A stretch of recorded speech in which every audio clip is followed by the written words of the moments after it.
And then in January of 1990, I moved out here for Okay. CPK, and Okay. I was to be their operations leader. I was the oldest person of that team. Everybody around me was 25 years old, except for Rick and Larry. And so I was the first person that had real depth of experience in the industry, Okay. which is what they were looking for. Okay. I think to their credit. Less than a year into my time with them, they asked me what I thought that they needed as they grew, getting ready to do budgets for next year and so forth. What do we need? Do we need some more, senior level management? I said, you need HR. You have nobody doing HR. I remember saying you have 7 restaurants and 700 employees, and nobody is looking out after their well-being. And they said, we didn't even think about that. So I said, listen, you're going to go on vacation. I'm going to start interviewing HR people. And when you come back, I'm going to have a bunch of people for you to interview that I think it would be a good fit with this culture, which was a great culture, by the way. And they said, okay. So they come back from their tour of Europe after about 3 or 4 weeks. And in our first Monday morning VP meeting, they made 2 announcements. And one was that the woman who was our fantastic director of training, who was going to become a VP, and they felt very badly they hadn't made her a VP earlier on. She was so responsible for so much of the success of the company in terms of front of the house and service training. And then they said, and Don, you're going to be VP of HR. So we had to have a discussion about that because I had given up my apartment in New York, I sold our house in Connecticut, and now I'm going to be doing a job I didn't know how to do. Okay. And when I said to them, I'm doing a job I don't know how to do, whatever you need, so whatever training, support, open checkbook for you to get trained. But we really want you to do that because for a couple of reasons. One, everybody respects you and respects your experience. And if you could add that value of HR to it, you understand the operations. And I'm thinking, yeah, I've worked with HR people who had no idea what operations was all about. Yeah. And it was always a disconnect. And then the other thing is that everybody here except you has learned how to do their jobs by doing the job. Yeah. And we want you to have that same benefit of learning as you go. Okay. And they did. They were great. They gave me an open checkbook to take whatever classes, trainings I need. Great. Great. And so you fell into that role. And then before I want to get to that culture question though too. So did you like being in HR? Did you take to the role? Well, I did.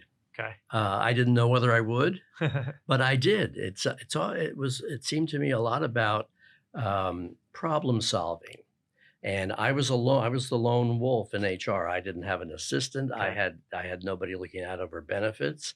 I had nobody looking out over workers' comp. I had, those functions were non-existent. So I had to learn all of it. Yeah. And I've told many people since then, make your brokers do the work. Yeah.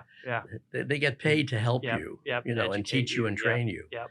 And so I learned very quickly to rely on these experts around you. Yeah, exactly. Yeah. Well, that's interesting too, that they would just appoint you to that position, even though you're not looking. Interesting. But it might be some of their little horrifying. Their insight though into how people operate and knowing you'd fit that role well. Yeah. And then I think it probably is going to lead to this culture. You said it was great culture. Why do you say that? What made it such a great culture? First, I've had the benefit of working with 2 companies that had that extraordinary culture. Magic Band 1, CPK 2. Okay. Everybody there was completely committed to doing the best job they could possibly do for all the right reasons. It wasn't about just making a bottom line. It wasn't about boosting sales either artificially or inauthentically. It was about doing the right job. Okay. It was a company known for its hospitality. There was no guest could ever walk away unhappy with us.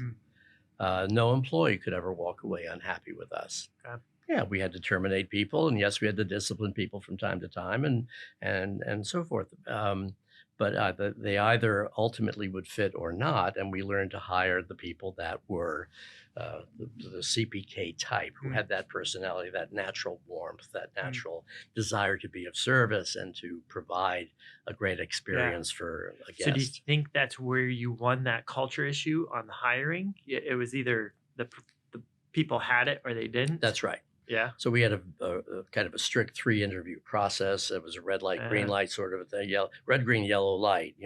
Out of the 3 interviews, you could throw a yellow light or a red light in there, and then we talk about it. mm, And sometimes we would ask Rick or Larry to be the tiebreaker, okay. even in Okay. the interview. Huh.